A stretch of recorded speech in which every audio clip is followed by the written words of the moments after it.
A teenager doing homework vanishes in broad daylight. She sat on her front stoop of her house, and she just disappeared.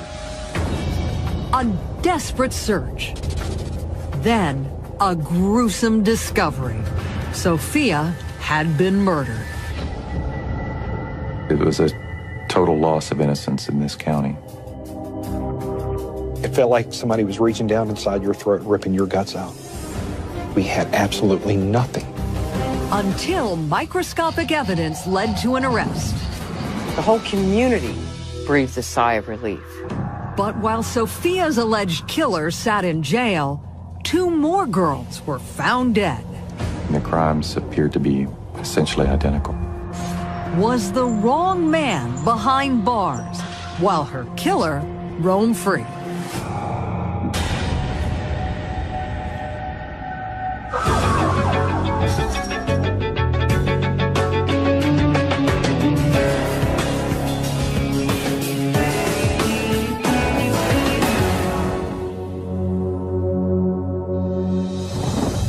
Tonight, we're on the case in Spotsylvania, Virginia, a small community halfway between Washington, D.C. and Richmond. The town became the setting for a terrifying mystery when a teenage girl vanished in broad daylight.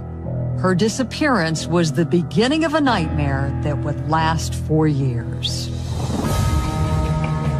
Spotsylvania was a sleepy little town.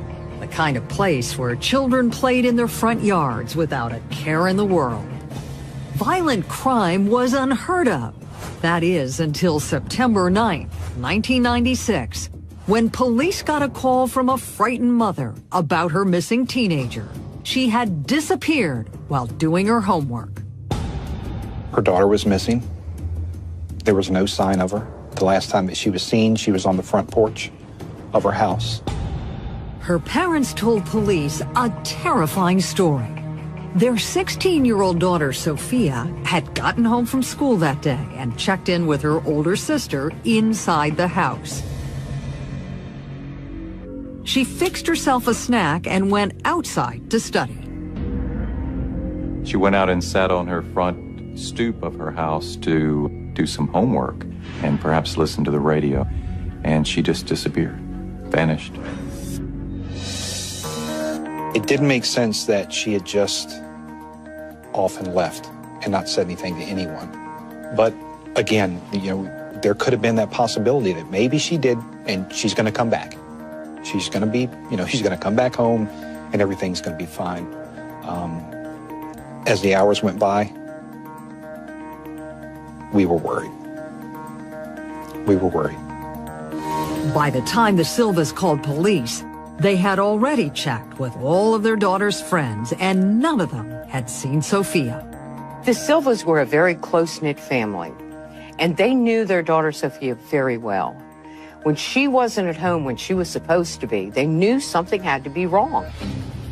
When investigators arrived at the Silva home, what they saw on the porch could have been a snapshot taken on a normal afternoon. The only thing missing from the picture, Sophia. There was no sign of a struggle. Her book bag and open notebook sat undisturbed. It was sitting right at the front door, along with a grape soda, where she was sitting out doing her work. Sophia's sudden disappearance didn't make any sense. She was a responsible girl, loved by everyone who knew her. My wife actually taught her in 4th grade. Now, she was a beautiful child, an excellent child, and a good student. No, it was totally unlike her. She never went off without saying something. She never came home late. She was a very good girl. They knew right away that they had to start looking for her because she was not safe any longer. Investigators went door to door around Sophia's neighborhood. A number of people had been at home that afternoon, but no one remembered seeing anything out of the ordinary. It was very frustrating when we started wondering, did she just go off with somebody? For someone to take someone with people playing in the roadway, just a few houses down. Neighbors out in their yards working. Pam inside the house. And not to hear a scream, a car speed off, just not to hear anything. It's like she just vanished. No one heard anything. The next day, police mobilized a huge team and used every possible resource to find Sophia. There was an all-out search. We had made flyers. We had ground search teams checking the woods. We had helicopters. We also put divers in the water to check these ponds in the area. And each day that passed without a lead made investigators more certain that Sophia had been the victim of foul play. For 5 weeks, law enforcement followed up on leads, chased down clues, looking desperately for poor little Sophia. They couldn't find her anywhere. It felt like somebody was reaching down inside your throat, ripping your guts out. You were spinning your wheels every day. You thought every day, okay, today's going to be the day. Today's going to be the day. It was so frustrating because we had absolutely nothing. Then, on October 14th, a call came in from a neighboring county. As workers tried to clear obstructions from a stream that was flooding, they made a gruesome discovery. When they went down there, they found a bundle, and that bundle had painted toenails sticking out of it. And they knew right away it was a person. When Detective Lunsford heard that the body of a young girl had been found, he headed to the heavily wooded creek bed, fearing the worst. I saw a lot of people with their heads down. I saw people shaking their heads. I saw investigators that I've known for years crying. Because we knew that it was going to be her. She was the only one in the area that was missing. And in your heart of hearts, you just knew. You knew. Sophia's body had been found, wrapped in a blue moving blanket and tied with rope. It had been dumped in the creek weeks before. When the police found Sophia's body, they realized right away from the way her clothes were on her body that although she was completely dressed, she had been disrobed and redressed after she was dead. She'd been then wrapped in a blanket, like a moving type of blanket, and tied together with rope. Her body was just discarded off the road just a few steps in this messy water place. Dental records confirmed what investigators already knew. The victim was 16-year-old Sophia Silva. The medical examiner couldn't determine an exact cause of death because her body was so badly decomposed, but he gave detectives a time frame for her murder. The medical examiner came to the conclusion that she had been there at least 4 weeks and up to 5. So it was very possible that she'd been held captive for a day or two, but certainly nothing more. Detective Lunsford now had the grim task of breaking the news to Sophia's family. When I pulled up, I didn't have to say anything. Everybody just started embracing each other. Sophia was dead, the victim of a sadistic killer. Detective Lunsford had known Sophia and her family for years, but now he had to put aside his personal feelings and hunt down her murderer. I had to make a decision to bury that emotion. Just get rid of that emotion and do what I needed to do to find the person that killed her. That's what I focused on. Now it's game time. It's time to find the person that hurt you, Sophia, and I'm going to do it.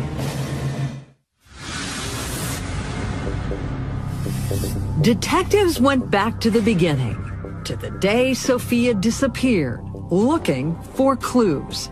There had been no evidence of a struggle, and no one heard a scream, including her sister Pam, who was inside the house.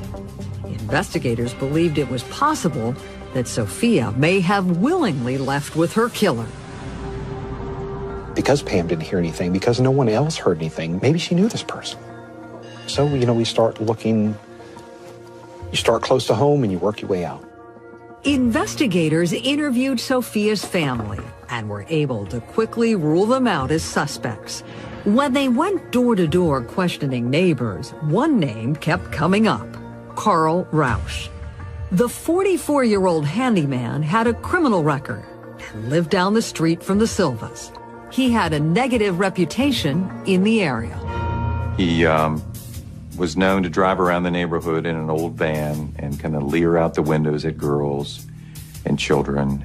Several neighbors told police they had seen Rausch talking with Sophia just days before her disappearance. We started looking at Carl Rausch, who lived down the street, basically getting information from the person that he was living with, giving us information that he had seen Carl talking to her. He had seen him, as she would, walk in the neighborhood, had seen her talk to her. And then when we started talking to Mr. Rausch, he's like, I've never seen him before in my life. I haven't talked to her. We live 4 houses down. You mean to tell me as she's walking down the street that you've never seen her before?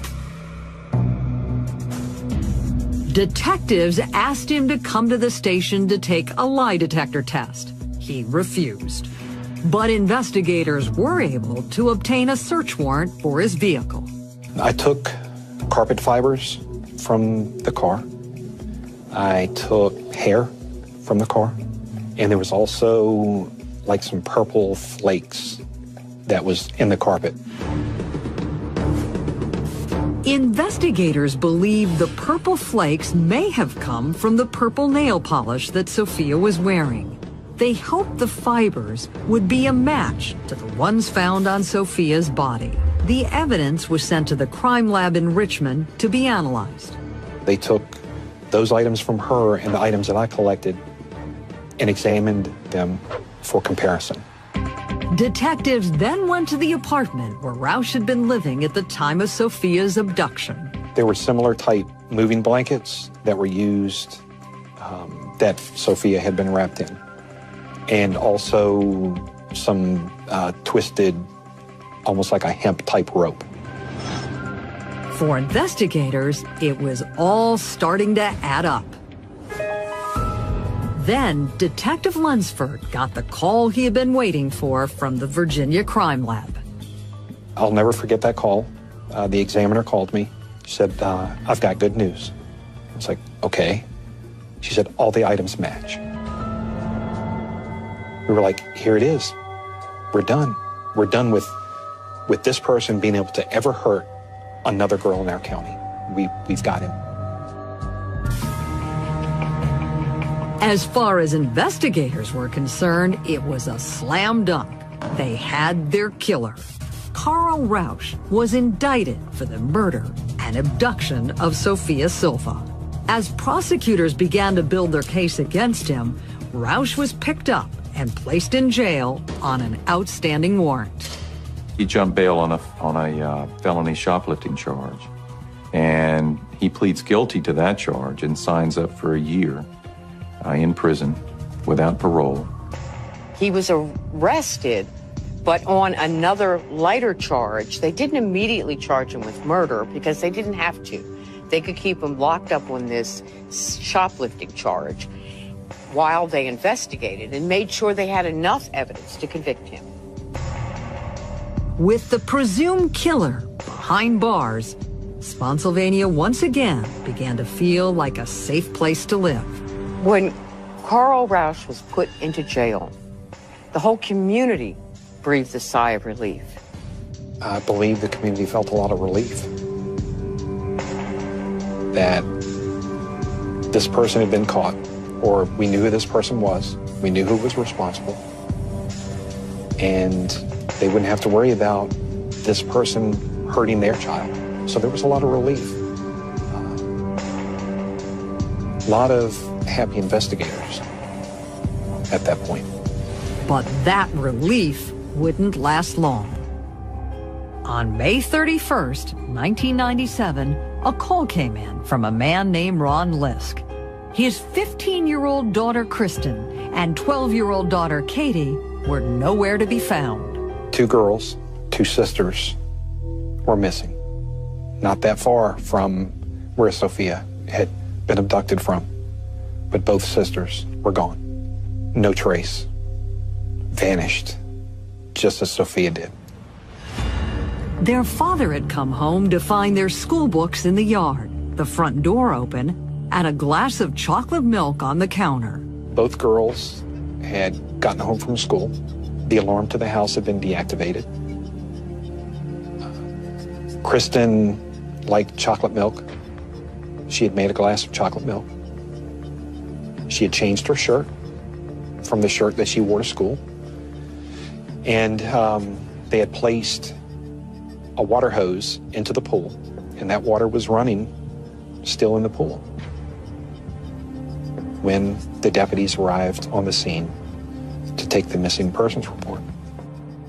Other than the fact that his daughters were missing, nothing else seemed out of place. There were no obvious signs of an abduction. When Detective Lunsford arrived at the scene, he had a sick feeling that he was experiencing déjà vu. Nothing again, just like Sophia's case. Nothing in the grass. Nothing damaged inside of the house, like there would have been, some type of struggle inside of the house. There was just no evidence. Again, the 2 of them vanished. Once again, the Spotsylvania County Sheriff's Department mobilized an all-out search for the girls. It was ground searches, air search, passing out information. We were going right back to what we had done with Sophia. The police responded right away and took it very seriously. Not only did they have a previous abduction on which to base the seriousness of this case, but these 2 girls were a little bit younger, and it was 2 of them at once. 5 days later, highway workers repairing a bridge 40 miles away made a shocking discovery in the water below. Some highway workers were down in the area of this bridge just outside of Spotsylvania into Hanover County. It's a bordering county of ours. And said that they had found, at first they said it appeared that there was 2 mannequins in the water. When deputies got out there, it was clear that it was 2 young girls. The bodies were identified as Kristen and Katie Lisk. At the medical examiner's office, they discovered fibers and hair on both of the bodies. For investigators, the crime was too eerily similar to Sophia Silver's murder to ignore. Young girls from the same town, around the same age, taken from their front yard after school in broad daylight. No screams, no signs of a struggle, no witnesses. The crimes appeared to be essentially identical. The 2 girls were abducted from their home suspiciously. They just vanished. Their bodies were dumped in water, wrapped in a similar fashion. The way that this happened, with them, the 2 of them, all of a sudden just vanishing. Again, there no evidence, no sign of a struggle. Nobody heard anything. There was a neighbor next door to where they were taken from. That person was outside of their home, didn't hear any screams, didn't hear any cars. No one saw anything. That's when we start thinking there's got to be some kind of connection here. But how? Carl Rausch couldn't have committed the Lisk murders. He was sitting in jail when the girls disappeared. Spotsylvania rocked when news of the Lisk girls' disappearance hit them. They had all settled down, were feeling fairly safe now that Carl Rausch was locked up, and everyone thought that he was responsible for Sophia's killing. Either he was innocent or the killings were not related. Something didn't seem right. The Virginia Crime Lab had linked evidence collected from Carl Rausch's van to Sophia Silva's murder. But now, investigators had to take a second look at that evidence. You have that sick feeling in your stomach that we've missed something. But you know, until that point, as a prosecutor, I'd never had a reason to question the Virginia Crime Lab. The fiber samples were sent to the FBI for re-examination. A month later, the FBI reached a shocking conclusion. The news that we received from the FBI lab was that the evidence that we had from Carl Rausch was in fact not a match. Didn't match anything. There was no match at all between Carl Rausch and Sophia Silva. No forensic connection between the two. It was devastating news. The state examiner had made a huge mistake. It was kind of flabbergasting. I mean, again, I'd never seen a lab mistake, much less one like that before. The lab analyst for Virginia had developed what's called tunnel vision, and she had seen evidence that just wasn't there because she wanted to solve this crime so badly. The unbelievable turn of events sent investigators back to square one. The case that once appeared to be solved had to be reinvestigated all over from the beginning. It feels like the wind's been knocked out of you. You no longer have anything. Now you're right back to where you started with when Sophia first disappeared. We had nothing again. The fallout from the mistake destroyed careers.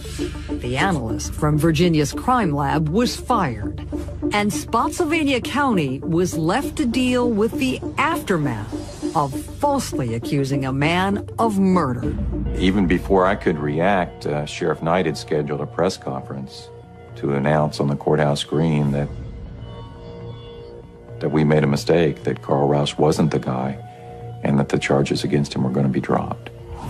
The examiner was wrong in the evaluation of the Silva case evidence as it pertains to Mr. Carl Rausch. And the FBI crime lab had more stunning news. The fibers found on Sophia Silva matched those found on Kristen and Katie Lisk. The two cases were connected, and investigators had to face the possibility that they had a serial killer on the loose. The conclusion of their analysis was clear. Someone killed all three of those girls, and now they needed to find out who that was. Detectives were back at square one, and you could feel the fear throughout the community. Everybody was on edge because this person had gotten away with 3 murders, and you're wondering where he's going to rear up next. Where's the next one going to happen? Because with these type people, you just know it's a matter of time. From that point on, parents in Spotsylvania County never let their children out of their sight. Children couldn't play alone. They couldn't go outside and play without adult supervision. It was a total loss of innocence in this county. Investigators from Spotsylvania, the state of Virginia, and even the FBI banded together to form the Silva Lisk Task Force. Police followed lead after lead after lead, and none of them went anywhere. They were coordinating investigations with investigators all over the country, people looking for similarities between the crimes in Spotsylvania, the crimes as far away as the state of Oregon, down in Florida, up in New England, trying to figure out where they could find whoever it was that was doing this. That person that we knew we were dealing with was a calculated serial killer. I mean, he was cunning. He planned. He calculated things. He wasn't stupid.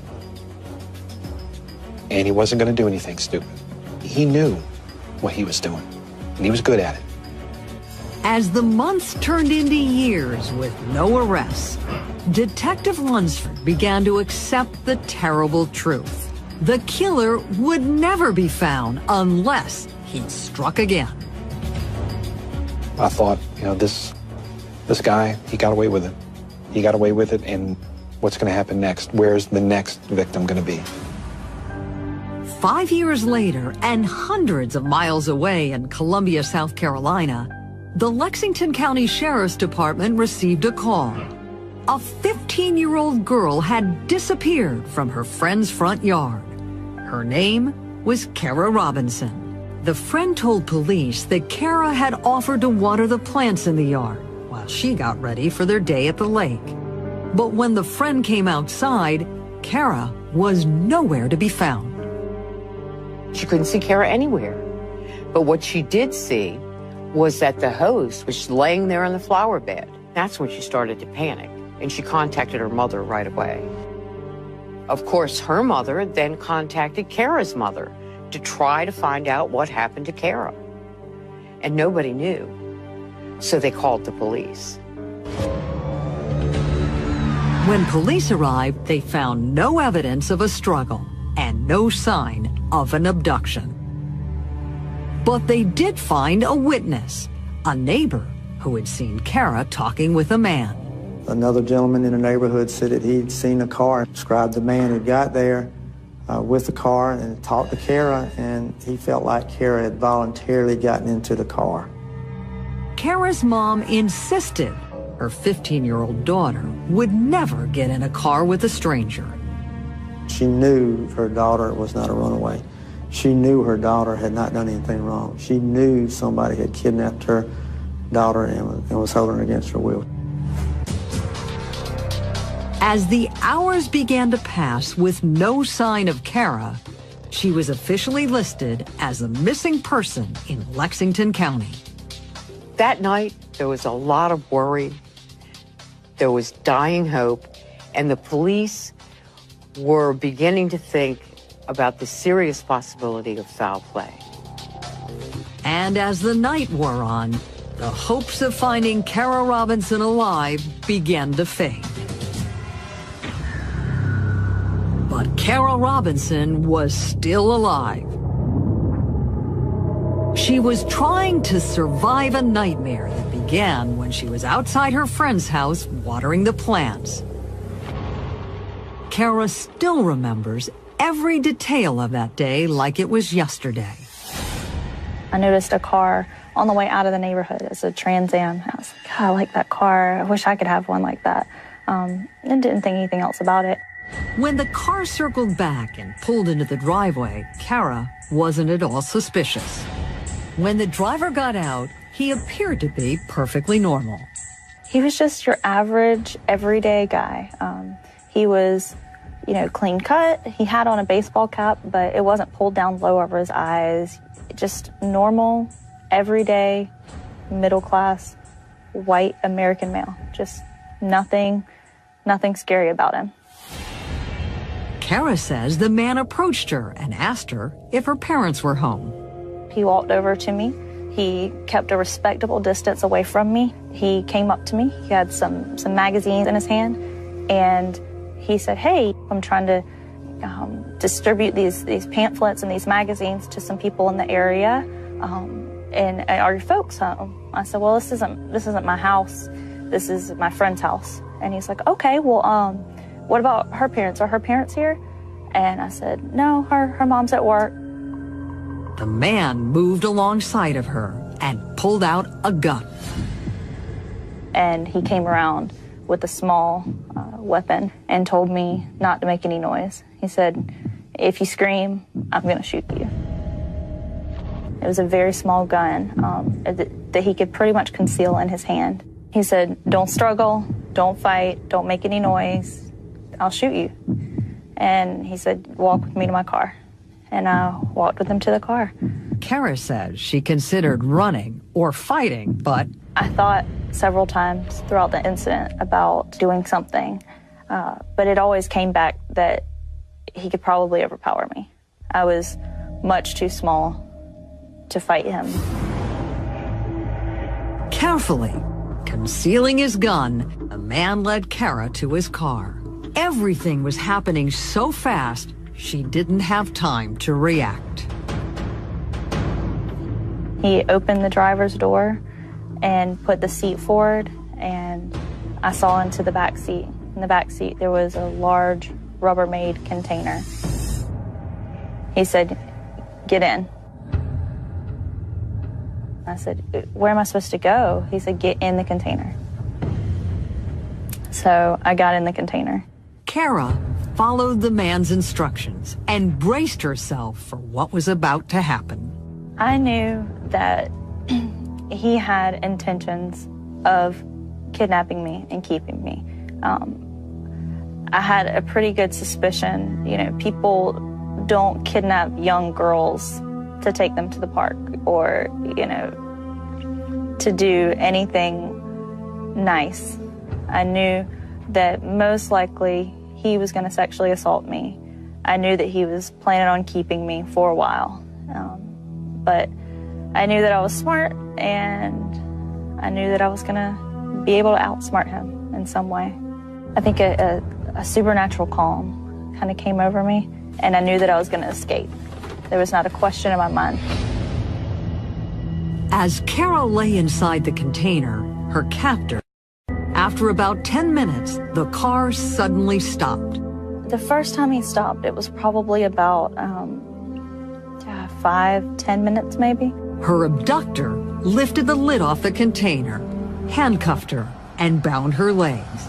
Then he gagged her and started driving again. He drove a little bit further. He got out of the car and he told me that he still had his gun and that I was not to make any noise or he would hurt me. Lying in a fetal position, trapped inside a container, Kara could feel the car stop. The kidnapper dragged the container back to his apartment and removed the lid. He told me that he would always have the gun and I couldn't scream. I think that, honestly, I think he would have killed me.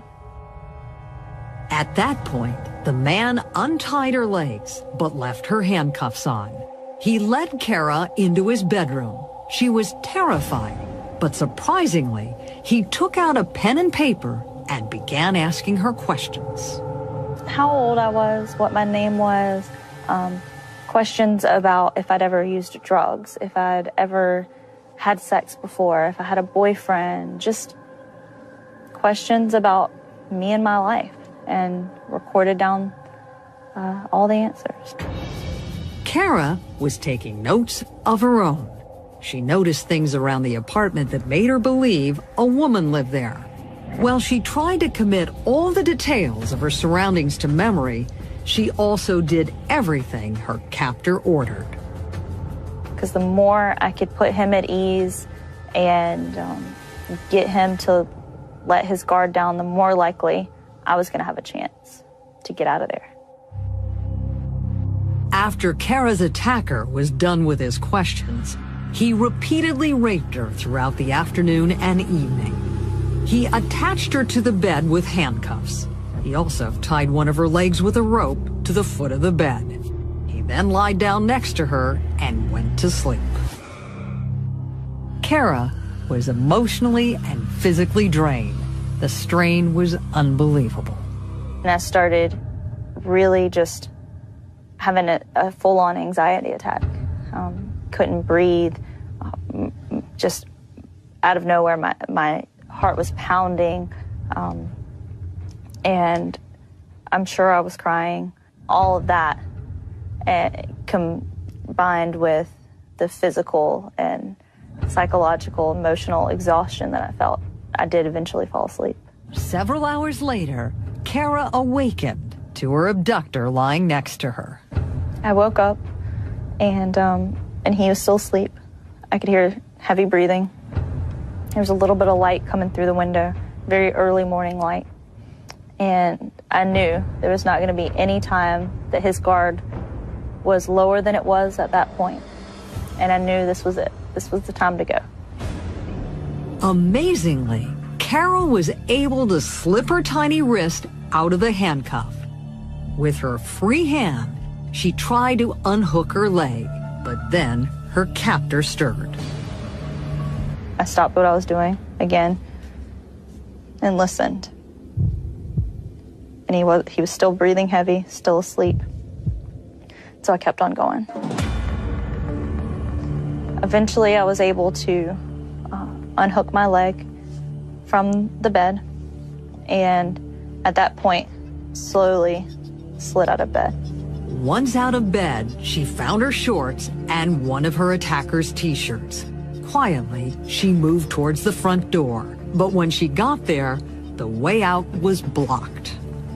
Front door was kind of in an alcove, and inside of that alcove was a coat closet. That rubber container, plastic container, was sitting in the alcove, and things were kind of falling out of the closet, so it was blocking the doors. Kara knew it might be her last and only chance at survival. I kind of steeled myself and took a deep breath and said, "This is it. This is the time." I knew every single thing that I had to do was going to make noise. I was able to push the vacuum cleaner that was hanging out of the closet into the closet and open the door all at the same time. And so I did all of that and ran. She ran for her life through the parking lot in front of the first car that she saw.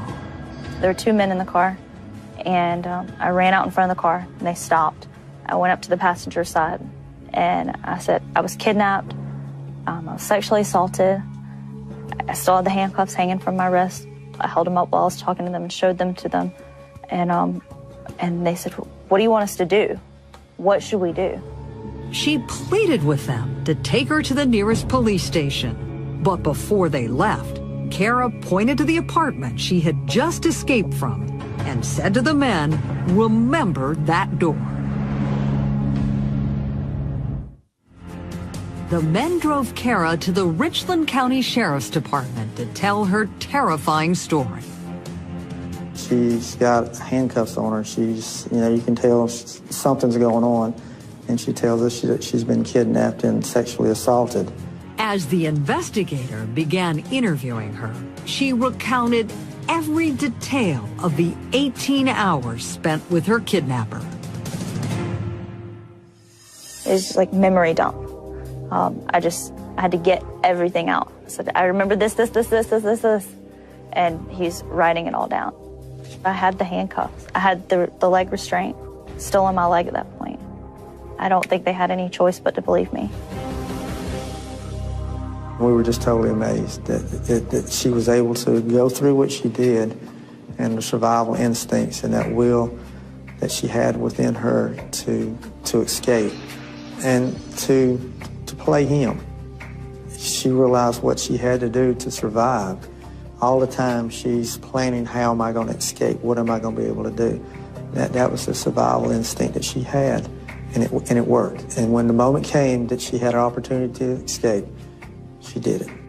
Investigators found the missing persons report Kara's mother had filed the night before and immediately notified her that her daughter was safe. I heard her on the phone. He said, "Miss Robinson, we have your daughter." And I could hear her on the phone. I could hear her say, "Kara, you have Kara?" And I could hear her voice. It's just filled with more emotion than I've ever heard in anyone's voice. And I knew at that point that I'd done it, that I'd gotten away. Police focused on finding Kara Robinson's abductor. The men who had rescued the 15-year-old told investigators they had found Kara in the parking lot at the Crossroads apartment complex. Detectives brought Kara back there, hoping she could tell them which apartment she had escaped from. She couldn't exactly tell which apartment. She felt like we were in the right place. She recognized where she ran out. The guys also said this is where we picked her up at, but she didn't know exactly which apartment it was. But Kara did remember the car her attacker drove. Investigators questioned the residents of the apartment complex, hoping to connect the vehicle to someone who lived there. We knew what car he'd used. And we asked, did anybody drive that car? And somebody said, yeah, the gentleman who lives in this apartment here has that type of car. The man's name was Richard Mark Evonitz. Police were surprised to learn the man was married. Neighbors said he and his wife lived in apartment 301, and Evonitz had left in a big hurry earlier that morning. We started doing background on him. We started looking for him.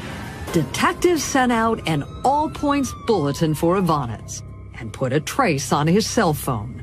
They were able to track the phone to a motel about an hour outside of Columbia, South Carolina. We went there, and we were about 2 hours behind him. He left before we got there. An interstate manhunt was launched, but for days, Evonitz managed to elude authorities. Then, a member of his family gave investigators a critical tip. His sister said Evonitz had asked her to meet him at a pancake house in Bradenton, Florida. Police staked out the location. He was actually across the street hiding and watching, and he saw law enforcement. Evonitz took off, but authorities were quickly in hot pursuit. The high-speed chase went on for miles until police were finally able to corner him. They blew his tires. He still kept going. He's going down the highway, sparks flying, rims hitting the road, and he was staying ahead of them until he tried to cross a median strip, and he's surrounded. Police were moving in to arrest Evonitz when he pulled a gun. Evonitz takes the gun, puts it in his mouth, and pulls the trigger. Kara Robinson heard about her attacker's death in the safety of her South Carolina home. I felt a little cheated for a moment. I think there was a little something inside of me who wanted this guy to get arrested and wanted this case to go to trial. I wanted to sit across from him in a courtroom. I wanted him to look at me and know that I was the biggest mistake he ever made. Choosing me and thinking that I was weak, that was the biggest mistake he ever made. Police got a search warrant and began going through Evonitz's apartment. Inside a locked box, they found evidence of a link to more serious crimes. And we opened it up, and it was just like things that he had collected that people keep. And there was a newspaper. It described the missing girls from Virginia and that had been murdered. Investigators look for a connection between Evonitz and the Silva Lisk murders.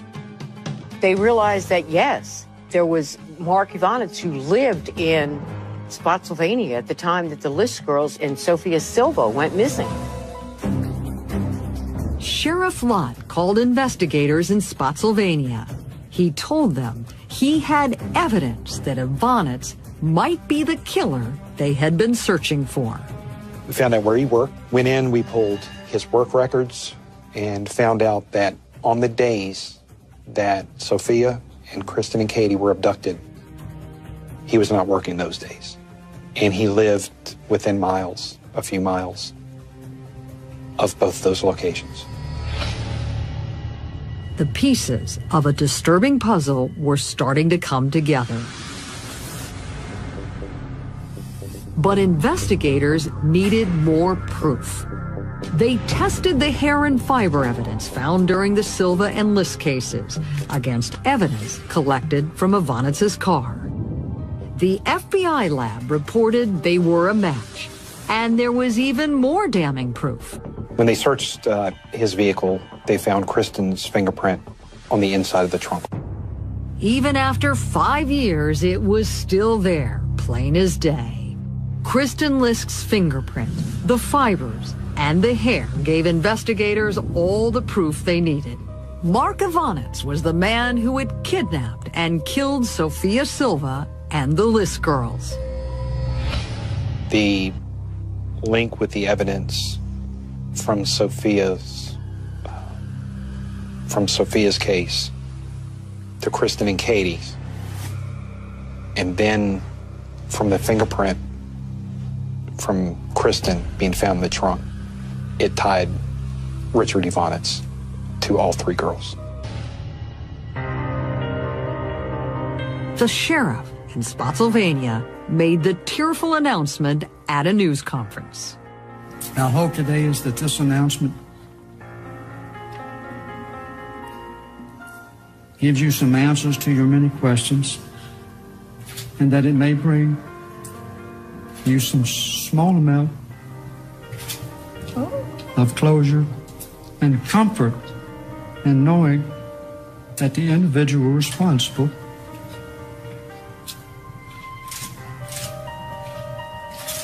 has been identified and is no longer in a position to harm anyone.